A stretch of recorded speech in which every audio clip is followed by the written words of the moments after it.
Yo, what's up my people? Another day, another story. Now, story ya leo ni mbaya. Hii ya leo ni mbaya. Now, growing up nimekuwa nikidhani that mwezi ni mwezi tu. Ukisikianga mwezi unasikianga ni msee mwingine hapo, msee akishikwa tu ni kutumwa direct because hata wewe unajua tu. Ukitoka hapo nje upatane na mwizi, maybe msee phone snatcher, ameiba simu, wasee wanakuwaga na hasira mbaya sana. Na huyu msee wanaenda wanatafuta taya, mafuta inaletwa free of charge na anatumwa penye alitoka.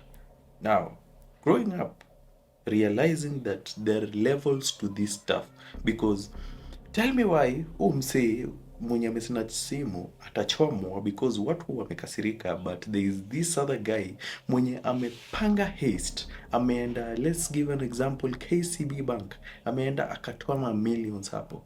Another example, msee ameenda akapiga hacking yake safi hapo in maybe a government or an NGO, akatoka na ma millions yake hapo. When that person goes outside and walks, na wase wajue huyu jamaa alipiga hiyo kitu, alipiga hiyo shughuli, that person will be given respect. Yani wase watasema ujamaa ni mnoma, ujamaa brains ni mnoma sana. Now that is the levels I'm talking about because niambie tu, maybe they are respecting the dedication and the work they put into committing that crime. That's why people respect them, but levels ni levels tu, hapo ni hatuwezi kataa. Now today's story, this is on another level. Yani, it is not what you are thinking we are going to talk about, but it is on another level. Now, before tuingie story ya leo, please hit the subscribe button, like the video, and please nikwambia tu mwambie wase waje wa watch story kama hizi. Watu wanapenda actually. Now, let's get into today's story.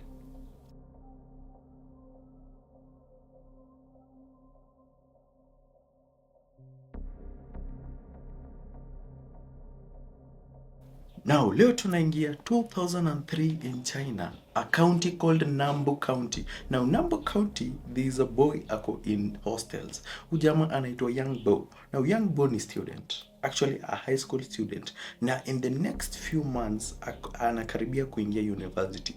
But hii university ya uingi hivi. Now, Young Bo anafikiria manze, kuomoka lazima, but the only path anajua ya kuomoka ni kupitia shule, but amesema lazima tu aomoke. Na amekaa kwa dormitory yake, let me say hostel, amekaa kwa hostel yake vizuri, and actually it is on May. Sa hapo May anasema manze, niko na plan fulani hapa, hii plan ikiwa ndani kuomoka ni lazima, hii nayo lazima nitaomoka. Now the guy amekaa chini, go through his plan, but is really stressed if this is going to work out. Now plan yake alikuwa shanza because he targeted a certain building, so tutajua hii building ni gani later on. Now this building, Young Bo alikuwa anaingia kwa hii building, anapiga survey yake safi, anaangalia security measures, but there is one thing Young Bo was looking at. There was a door alikuwa ametarget mbaya sana, but it was not yet time to enter this door because there is one small detail ilikuwa imekosa kwa hii mlango. Young Bo alikuwa na ngoja mbaya sana. Now in this month amengoja, ameingia hiyo building, akitoka amemaster security measures yake, amesema hii security measures nitawezana nayo by the way, but I will try, nitawezana nayo. Now the only detail anangoja is about that door. Now hiyo month imepita vizuri na imeingia the month of June. Now this is a danger zone, this month is a danger zone because asipotekeleza kitu ameplan before the 7th of the same month June, hii ni kama samaki imemtoka kwa mdomo. But on the 4th he entered that building one more time. Kuingia tu hivi, he looked at the door enye amekuwa akitegea, and he saw that the detail he was waiting for imefika. So this door was just a plain door, a normal door, but on this 4th ilikuwa imekwa seal, meaning Young Bo ameona hiyo seal, amesema kitu yenye nataka imeshaingizwa ndani ya hii mlango, so I am ready to do what I was planning. Now on 4th akasema mimi sita waste time, I will come back immediately, and by immediately was in the midnight of the same day. Now Young Bo ameenda dorm pale, ameenda hostel yake hapo, amepiga gwanderi yake vizuri all black, na amechukua tools zake na akangoja 12 in the morning. So 12 by the way tushaingia the 5th of June. Now 5th of June young boy ametoka hapo, and I tell you the world really aligned for him that day because the gate ya hii building inafungwangwa 12 p.m. in the evening. Yeah, the front gate and the back gate. Now the front gate was closed, but the back gate haikuwa closed. Now young boy took that opportunity. Now ukiingia in this gate, the first person you meet ni soja. Lazima upate security guard hapo, so kupita ni ngori. But as I told you, the world really aligned for young boy that day. Security guard sijui alikuwa amekula nini, but that day he was lazy. He was the most laziest person to ever be seen because alikuwa amelala. That guy was literally sleeping. Young boy took that opportunity, akaingia akapita hiyo gate, akaenda. Now he had two options, kutumia the main entrance ama mimi nitapita kwa dirisha, but young boy akasema hapa sitaingia using the main entrance because hiyo mlango nilimark dirisha yake iko wapi, na dirisha yake ndo hii hapa kwa hii building naiona, and he decided hapana, nitapitia kwa dirisha. But hii dirisha had more security measures, ilikuwa imekuwa a metal grill. But young boy ni nani? Young boy alikuwa anajua na alikuwa amejipanga venye inafaa.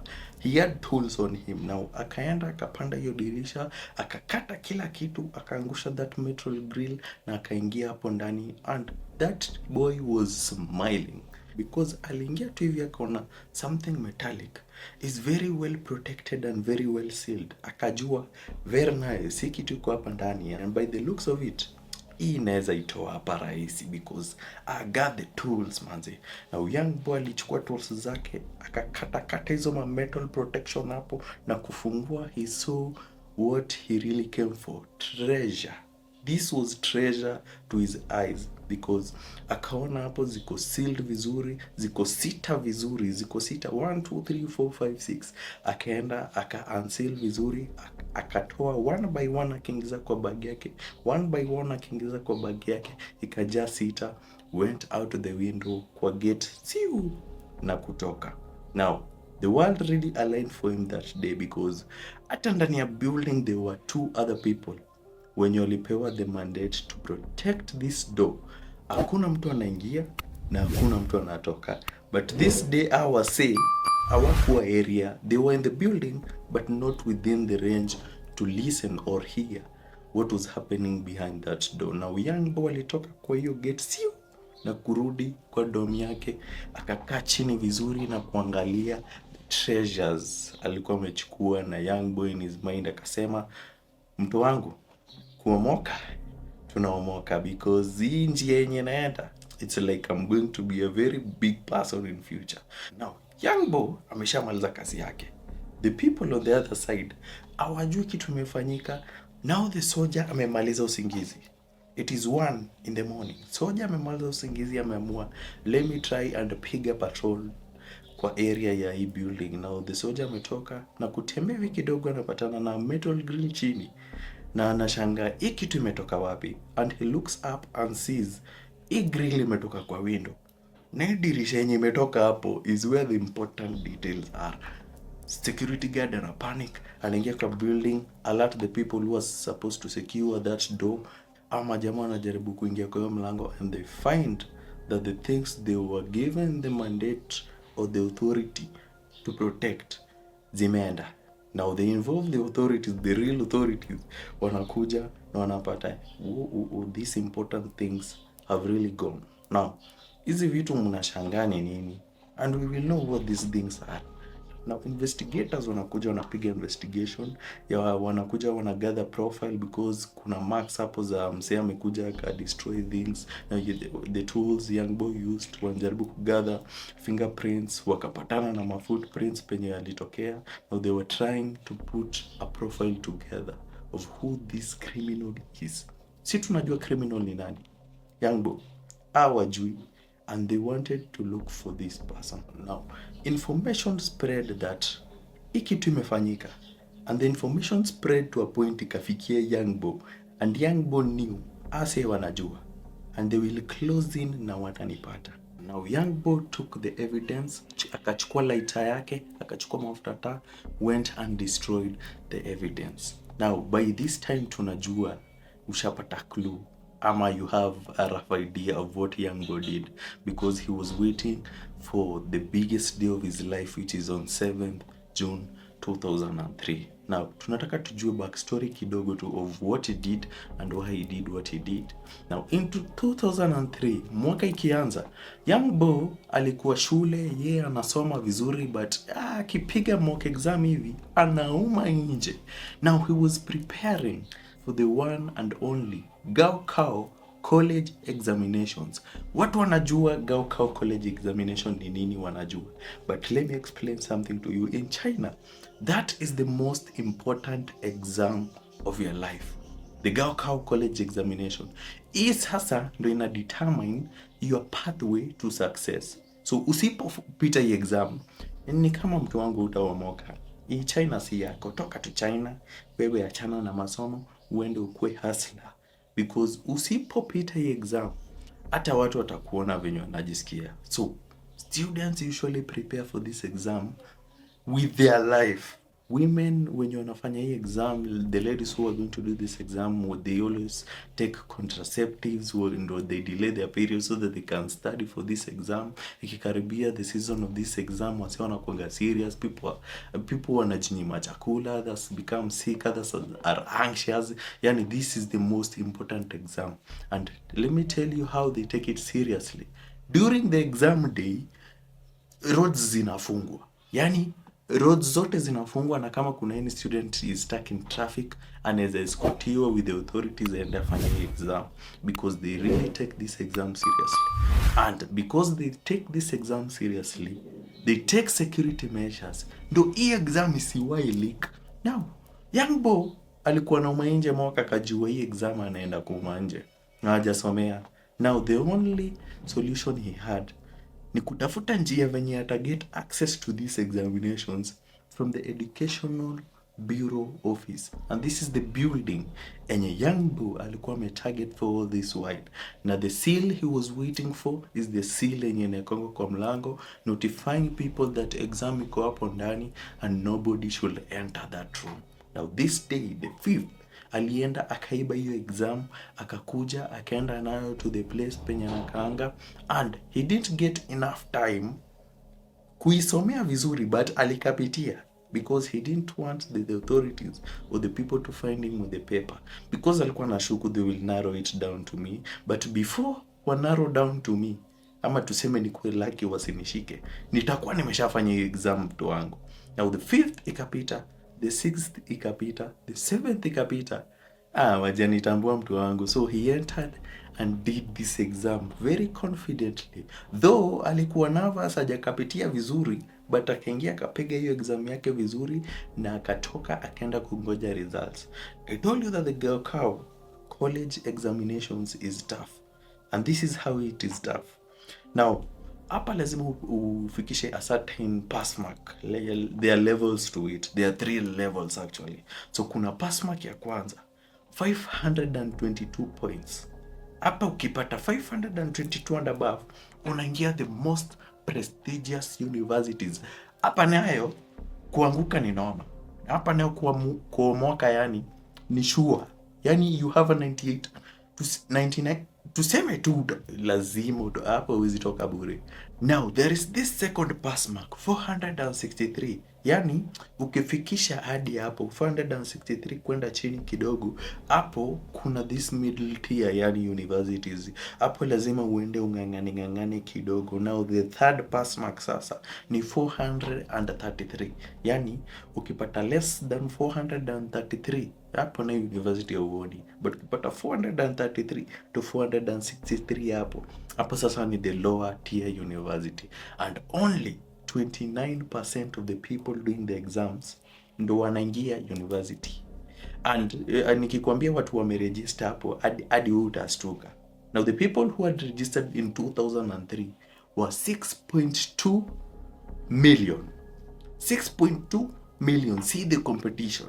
Now that is where pressure ina build to many students. Unapata hadi wengine walikuwa wana dating because of preparation, nervousness, and unaona tu. Alafu tena unajua huko the pressure from parents. Yeah. Now this is the pressure enye inakuja na doing this Gaokao college examinations. Now jamaa amepiga exam yake vizuri, amengoja ku results zake za exam, but exams zinatoka on 24th of June. But something happens in the 19th of June. 19th of June, they noticed kuna mtu aliibia mtihani, and they have to do investigation before they conclude that hii exam yote iko cancelled, because if this exam ikijulikana tu, it spread to many people, meaning that many people wataingia into university na fake grades. Now wakaamua kupiga investigation, waka narrow down, and on 19th all students were called for a meeting for an investigation. Now alikuwa amegather profile vizuri and fingerprints zilikuwa zimepatikana. Now the only thing remaining ni tupate mtu mwenye hii fingerprints ni yake na ana match the profile that we have put to detect who really stole this exam.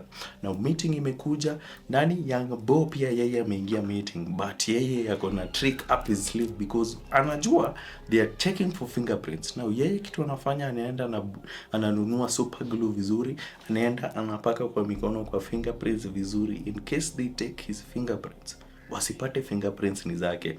Now the investigation goes on, and imefika time ya Young Bo kupeana fingerprints. Anaenda anaweka fingerprints, no match.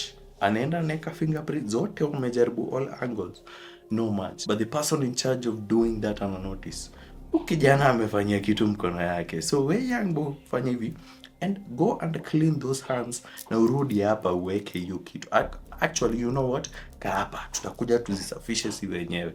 Now they do that, and Young Bo anaweka fingerprints yake and he goes his way. Now investigation goes on, and the next day on 20th walikuwa washajua the person who stole this exam, and Young Bo akaenda kachukuliwa, akaenda kaingizwa into detainment, akaenda kadetainiwa. Now Young Bo on 20th of June ako ndani, results bado hazijatoka on 24th. Now Young Bo ako ndani, but bado results zinangojewa. Now Young Bo results came and he scored 515, yani above, yani alikuwa above the pass mark ya the second tier universities. Yes, alikuwa amepita, target yake ilikuwa the higher institutions, but alipata 515. Now after investigation they noticed that Young Bo hii paper hakuwa anataka kupea mtu yoyote, because competition ni mbaya. So ukipeana wapite, utaingia university hadi wewe.